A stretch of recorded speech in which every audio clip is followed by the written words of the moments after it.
Samahan niyo ako today na kumain ng pares dito sa nag-iisa at trending sa buong bansa na Diwata Pares Overload. Paano ba namang hindi magte-trending? Sa 100 pesos mo, meron kang lechong pares na may chicharong bulaklak, unlimited rice, unlimited sabaw, at meron pang soft drinks. Bukod dyan, meron na rin sila nitong fried chicken na isa talagang buong quarter leg. Meron ding longganisa, bulalo, at barbecue. Kung hindi ka taga Manila, yung pinakamadaling description na pwede kong sabihin sa'yo, malapit siya sa Star City. Tapos pwede mong ipin sa Google Maps yung GSIS Theater. Around 9 PM na kami nagpunta at tignan nyo naman yung sobrang haba ng pila, guys. At mapaumaga, hating gabi o madaling araw, hindi daw talaga nawawalan ng customers dito. Hi guys, nakapila tayo ngayon dito sa Diwata Pares. It's almost my turn. So, considering how long the line is, tapos parang 10 minutes lang ako nakapila.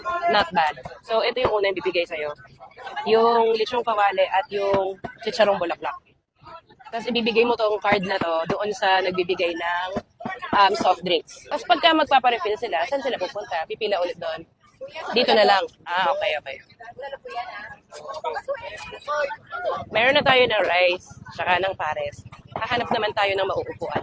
Medyo struggle nga rin lang makahanap ng pwesto kasi tignan nyo naman yung dami ng tao. And then sa bawat table, meron na rin condiments so you can put as much as you want.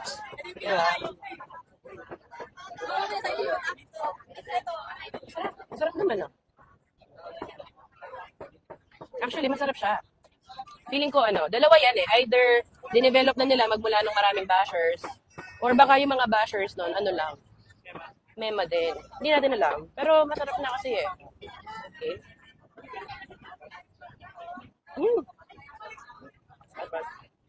Hindi naman sa not bad. It's actually good.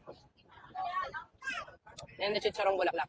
Although of course there are a lot of factors to consider, pwedeng depende kung sino yung naka-duty sa kitchen or anything. Pero nung nagpunta kami, masarap naman yung broth, sakto yung pagkaka-season. Tapos it also helps na you can put as much garlic, chili, and chives as you want to. Bawal maarte.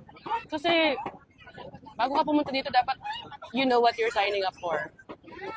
Walang upuan, mahaba yung pila, mainit. So, nasa sa'yo yun. Kung alam mo naman yun ang dadatnan mo dito, tapos magre-reklamo ka pa, nasa iyo yung differential. At ang nakakatuwa doon, alam nyo ba, hindi lang si Diwata yung kumikita dito. Dahil nga sa dami ng taong nakapila, marami na ring vendors yung nakapwesto sa labas. At dahil sa sobrang init, kahit na gabi na, bumili na rin kami nitong dirty ice cream. Mangga daw tsaka baba. Ang sarap. After nun, tumikim din kami nitong mangga with bagoong. Pag nagpunta kayo kay Diwata, kung may extra budget din lang kayo, okay din naman na suportahan natin kahit yung mga hindi sikat na vendors. Nakapag Diwata Pares Overload ka na rin ba?